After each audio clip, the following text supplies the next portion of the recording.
नमस्कार दोस्तों, आप सभी का फिर से स्वागत है आपके अपने चैनल रिव्यू हाउस में। भारत को प्राचीन काल से ही रहस्यों की भूमि कहा जाता है। चाहे यहाँ पे हुई प्राकृतिक घटनाएं हों या धर्म और संस्कृति से जुड़ी हुई घटनाएं, जब भी विज्ञान ने इन रहस्यों के पीछे खोज करने की कोशिश की है, उन्हें ऐसा कोई भी लॉजिक नहीं मिला है जिससे वे इन रहस्यों को सुलझा पाएं।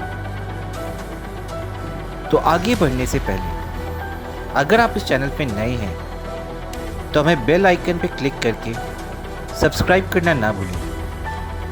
अगर ये वीडियो पसंद आए तो इसे लाइक करना ना भूलें। आइए दोस्तों, अब आगे बढ़ते हैं। एक सुंदर झील अपनी कांचदार स्थिर सतह और साफ सुथरे पानी के साथ सबका मन मोह लेती है। बोल्विया से लेकर साइबेरिया, मलावी से लेकर हिंदुस्तान तक ऐसी कितनी ही सारी झीलें हैं जो लोगों को अपनी ओर आकर्षित करती हैं। अगर सुखद वातावरण, ऊंचे पहाड़, सुंदर झील और उसकी गहराई किसी के भी मन और आत्मा को अंदर से प्रसन्न कर देती है, पर अगर हम ऐसी झील के बारे में बात करें जो देखने में तो काफ़ी सुंदर है लेकिन अपने आप में खतरनाक है, इस वीडियो में हम बात करेंगे रूपकुंड झील के बारे में।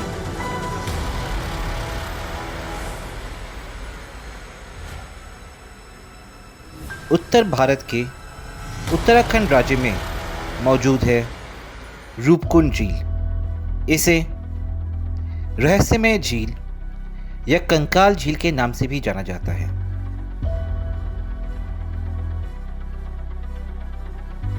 इसकी खोज सबसे पहले ब्रिटिश सिपाहियों द्वारा की गई थी।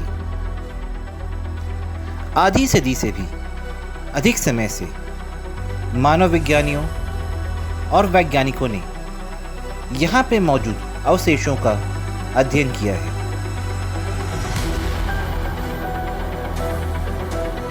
लेकिन अभी भी कई सवाल हैं जो सबको हैरान करते हैं। इस झील को जो बात सबसे रहस्यमय बनाती है वह है यहाँ पे मौजूद कंकाल।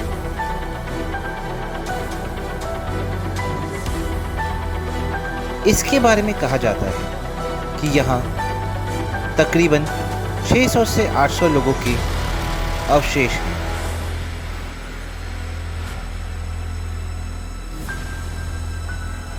वैज्ञानिकों को जो बात सबसे हैरान करती है वह है कि कौन थे ये लोग,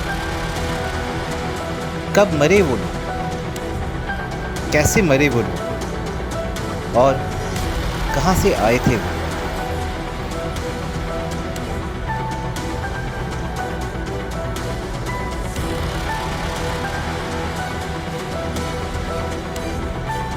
इस झील को लेकर के काफ़ी सारी कहानियाँ प्रचलित हैं। इनमें जो सबसे पुरानी कहानी है वह है कई सौ साल पहले एक राजा अपनी रानी, सहयोगी और नौकरों के साथ तीर्थ यात्रा पर निकले थे। जब वो इस घाटी को पार कर रहे थे तब अचानक से बर्फ़ के बड़े बड़े ओले गिरने शुरू हो गए और पूरे कुनबे की मृत्यु हो गई।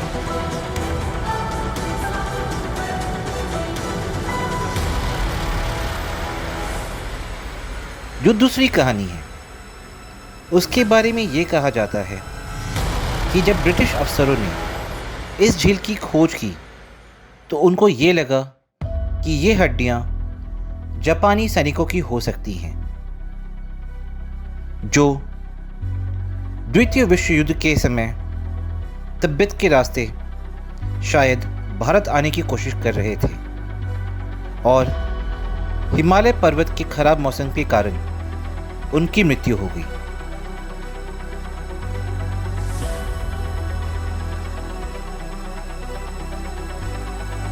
तीसरी कहानी जो प्रचलित है उसमें यह कहा जाता है कि भारत के सिपाहियों ने 1841 में तिब्बत पे कब्जा करने की कोशिश की, लेकिन वहाँ पे मौजूद खराब मौसम और परिस्थितियों की वजह से उन्हें हार का सामना करना पड़ा था।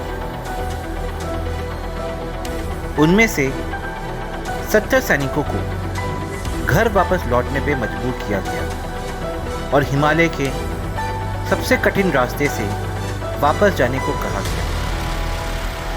ये कहा जाता है कि वापस लौटते समय उनकी रूपकुंड झील के पास मृत्यु हो गई।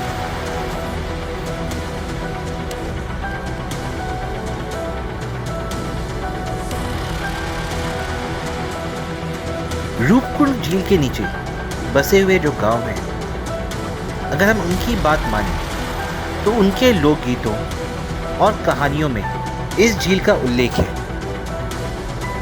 देवी पार्वती और उनकी एक रूप नंदा देवी का सम्मान करने के लिए गांव से होकर के एक तीर्थ यात्रा का मार्ग है। यहाँ के लोगों का मानना है कि देवी पार्वती अपने पति भगवान शिव के साथ यहाँ निवास करती है। यह तीर्थ यात्रा भारत के सबसे लंबे और सबसे खतरनाक तीर्थ यात्रा में से एक होती है, क्योंकि यहाँ पे एक खंड है जिसे जुमरा गली या मृत्यु के पथ के रूप में जाना जाता है, जो रूपकुंड के ठीक ऊपर है। जैसा कि गांव वाले बताते हैं, बहुत पहले नंदा देवी अपने घर से दूर एक राज्य की यात्रा करने के लिए निकली थी। वहां के राजा और रानी ने उनके साथ अभद्र व्यवहार किया। इससे क्रोधित होकर के देवी ने राज्य को सूखे और आपदा का श्राप दिया और इस श्राप से वहां मौजूद दूध और फसलों में कीड़े लग गए। देवी को प्रसन्न करने के लिए शाही जोड़े ने तीर्थ यात्रा शुरू की, लेकिन राजा ने अपने मनोरंजन की चीज़ों को साथ में ले जाना पसंद किया। इससे तीर्थ यात्रा की तपस्वी परंपरा का उल्लंघन हुआ। इस सांसारिक सुखों का प्रदर्शन देखकर नंदा देवी क्रोधित हो गई और उन्होंने नृत्य करने वाली लड़कियों को नीचे की दुनिया में धक्का दे दिया।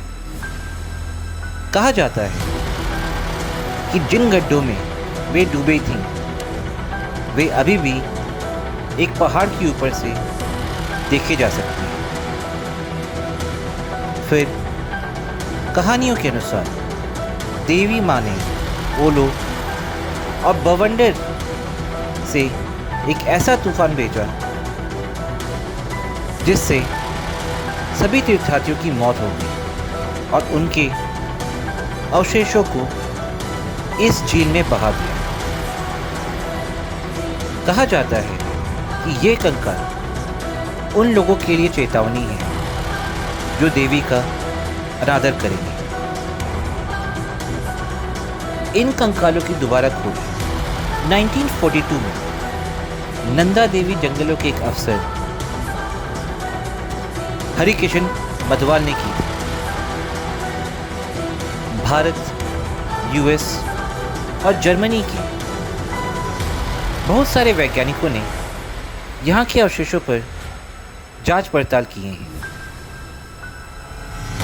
और उनके जांच पड़तालों का जो नतीजा निकला उसमें उन्होंने ये बताया कि जो अवशेष हैं उनमें ज़्यादातर की उम्र 35 से 40 साल के बीच की है। इनमें से किसी भी बच्चे का कोई अवशेष नहीं मिला है और जो अवशेष पाए गए हैं उनमें से कुछ बूढ़ी औरतों के भी हैं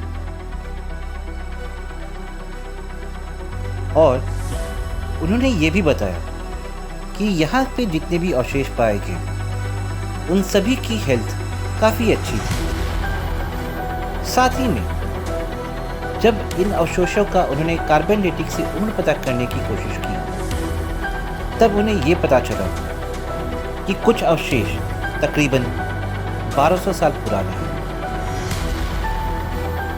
रूपकुंड झील की गहराई तकरीबन 3 मीटर की है और यह एक ग्लेशियल झील है।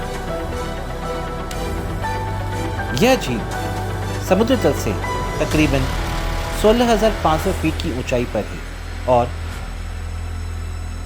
हिमालय पर्वत श्रृंखला के त्रिशूल पर्वत, जो भारत के सबसे ऊंचे पर्वतों में से एक हैं, की गोद में बसी हुई है।